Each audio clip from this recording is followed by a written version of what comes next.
Salam berbagi, salam sehat untuk kita semua.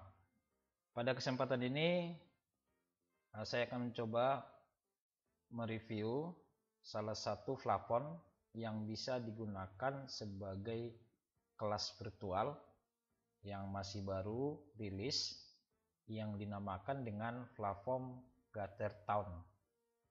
Ya, jadi apa yang menjadi pembedanya nanti kita lihat.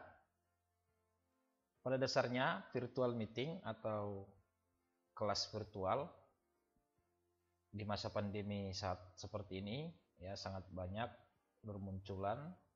Salah satunya itu yang mungkin sangat banyak digunakan itu adalah Zoom dan Google Meet. Ya, tapi tentunya di tahun 2021 ada satu platform yang menurut saya sangat bagus atau sangat cocok menggantikan kedua aktivitas ini, atau lebih dominan ini sebagai pesaing ketat daripada Zoom sama Google Meet.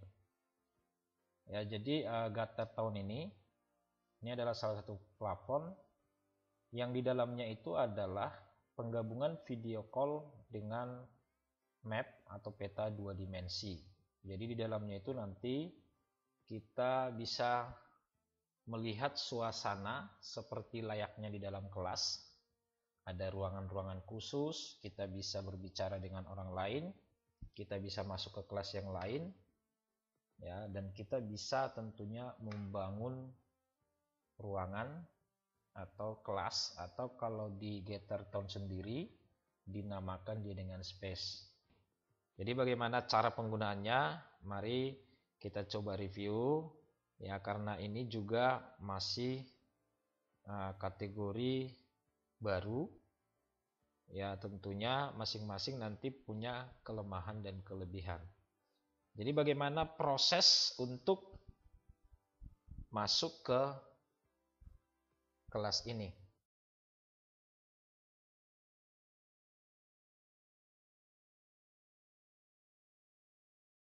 Visualisasi daripada plafon ini, yang pertama sekali ini kita pilih dulu ya Gathertown-nya ini. Tampilan daripada plafon ini kira-kira seperti ini ya. Dan ternyata ada beberapa pilihan yang bisa dimanfaatkan. Yang pertama itu adalah yang ini, tryout the office demo, ini tryout live, sama launch gathernya. Ya, baru kita cek lagi di bawah. Dan plafon ini bisa digunakan dia untuk fasilitas kantor, office, di mana fitur yang ada itu nanti ada kelas meeting, ya, ada personal desk-nya, ada common area, dan private space. Jadi space itu adalah ruang. Yang kedua bisa untuk conference juga, yaitu ada kelas poster session. Ya, ada sponsor, ada networking session. Berikutnya bisa untuk sosial, ya. Untuk bagian sosial ini kita bisa mendesain beberapa kegiatan, misalnya birthday party, community space, dan game night. Jadi kira-kira gambarannya seperti ini. Dan yang terakhir itu adalah untuk kegiatan-kegiatan proses pembelajaran atau di kampus. Yang berikutnya itu ada kantor, ya, ini bisa dibuat kantor, ada kampusnya, dan ada ruangan-ruangan tertentu. Ya, jadi sekitar 4 fasilitas yang diberikan oleh plafon ini. Ya, baru kita lihat untuk masuk ke plafon ini kita tinggal pilih ini launch gathernya. Tampilan yang muncul setelah kita pilih tadi ke launchnya itu seperti ini kira-kira tampilan awalnya. Di sini ada create any space dan ada check in. Ya, kita coba create new space.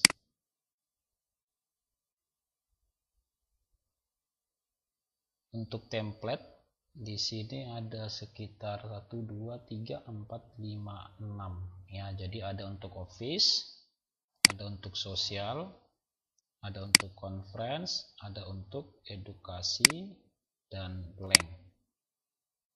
Ya, di Office sendiri ini ada sekitar 24 template yang diberikan dengan jumlah orang di dalamnya itu ada sekitar 2,25 ini ada sampai dengan 25 sampai 50 ya. Nanti mungkin ini bisa dicoba ya, kita pilih coba yang edukasinya ya. Untuk edukasinya itu apakah kita pilih yang jenis auditorium atau mungkin yang kita pilih classroom ya, atau mungkin kita buat dari awal. Jadi kalau kita desain semua kelas-kelasnya, kita buat papan tulisnya, kita buat ruangannya, kita buat meja belajarnya, maka yang kita pilih itu adalah ini, start from blank. Ya, di sini kita coba pilih salah satu dari 6 yang sudah disediakan. Saya misalkan ini classroom. Ya, pada saat kita pilih classroom, di sini ada beberapa isian. Yang pertama itu adalah nama ruangannya. Kita coba tes saja. Lalu ada passwordnya di sini. Kita lihat passwordnya. Selanjutnya ini kita pilih yang educator and student. Oke, ini sebenarnya bisa dipilih lagi, disesuaikan ya. Jadi untuk saat ini saya pilih yang ini. Lalu kita create.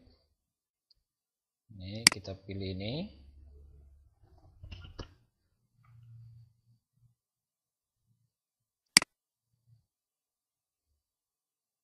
Kita diminta untuk masuk ke private room-nya.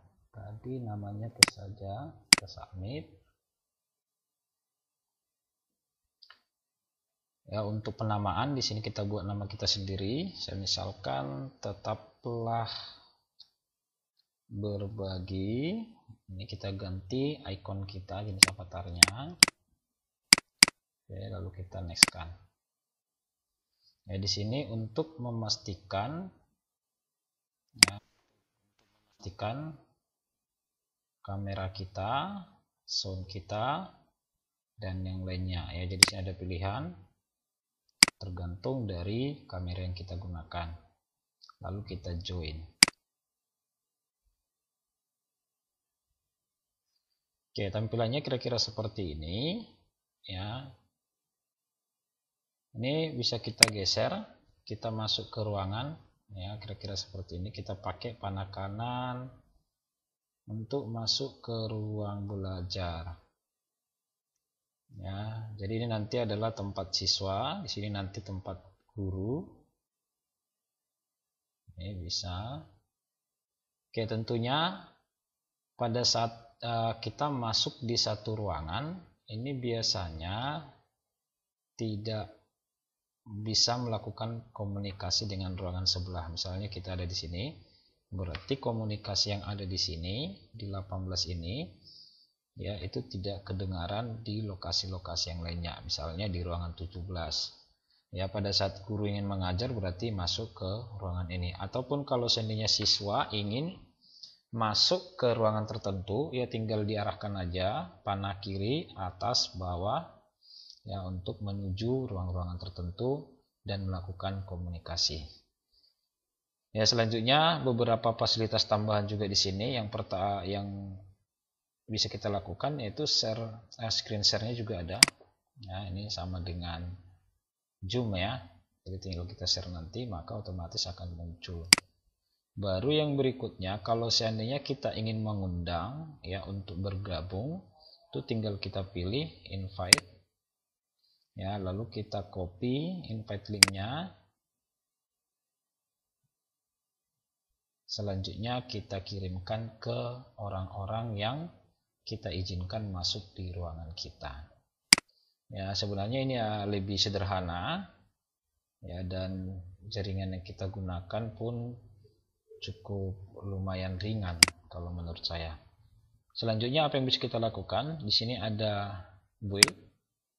Ya, artinya kita bisa menambahkan, ya kita bisa mengupload image-nya, kita bisa melakukan perubahan map-nya. Ya, ini halaman diskusinya untuk via chat-nya. Di sini untuk orang-orang yang akan bergabung di kelas yang kita kelola.